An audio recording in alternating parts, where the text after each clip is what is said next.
Practice என்ற வார்த்தையை எத்தனை வெவ்வேறு வழிகளில் எழுதலாம்னு கேட்குறாங்க. இந்த சம் ப்ரீவியஸா ஆர்ஆர்பி என்டிபிசி எக்ஸாம் கேட்டிருக்காங்க. ஸோ ரீசனிங்ல இங்கிலீஷ்ல இந்த மாதிரி ஒரு வேர்டு கொடுத்துட்டு இதை எத்தனை வெவ்வேறு வழிகளில் எழுதலாம், இல்லைன்னா எத்தனை வெவ்வேறு வழிகளில் ஒழுங்குபடுத்தலாம்னு கேட்பாங்க. ஸோ இந்த மாடல் சம் கேட்டாங்களா, ஃபர்ஸ்ட் இதுல எத்தனை லெட்டர் இருக்குன்னு கவுண்ட் பண்ணுங்க. 1 2 3 4 5 6 7 8 லெட்டர் இருக்குது. அப்போ 8 ஃபேக்டோரியல் வகுத்தல். இதுல ஏதாவது ஒரு லெட்டர், அதாவது வந்த லெட்டர் ரிப்பீட்டா வருதுன்னு பாருங்க. இங்க சி மட்டும் 2 டைம் வருது. அப்போ 2 ஃபேக்டோரியல்.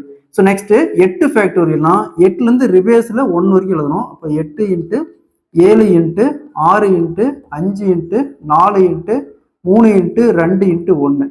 ஸோ அதே மாதிரி இங்க 2 ஃபேக்டோரியல்னா 2ல இருந்து ரிவேர்ஸ்ல 1 வரைக்கும். ஸோ இந்த 2 இன்ட்டு 1 2 இன்ட்டு அப்படி கேன்சல் ஆயிரும். 8 into 7 into 6 into 5 into 4 into 3 இது அப்படியே பெருக்கணுமா 20,160 வரும்.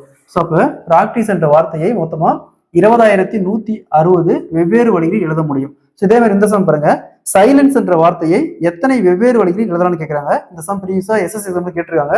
இதே மாதிரி இந்த சம்ம சால்வ் பண்ணி இதுக்கான ஆன்சரை கமெண்ட்ல போடுங்க. ஸோ அதே மாதிரி நம்ம சேனலை சப்ஸ்கிரைப் பண்ணாதீங்க, சப்ஸ்கிரைப் பண்ணி நம்ம சேனலை ஃபாலோ பண்ணிக்கோங்க.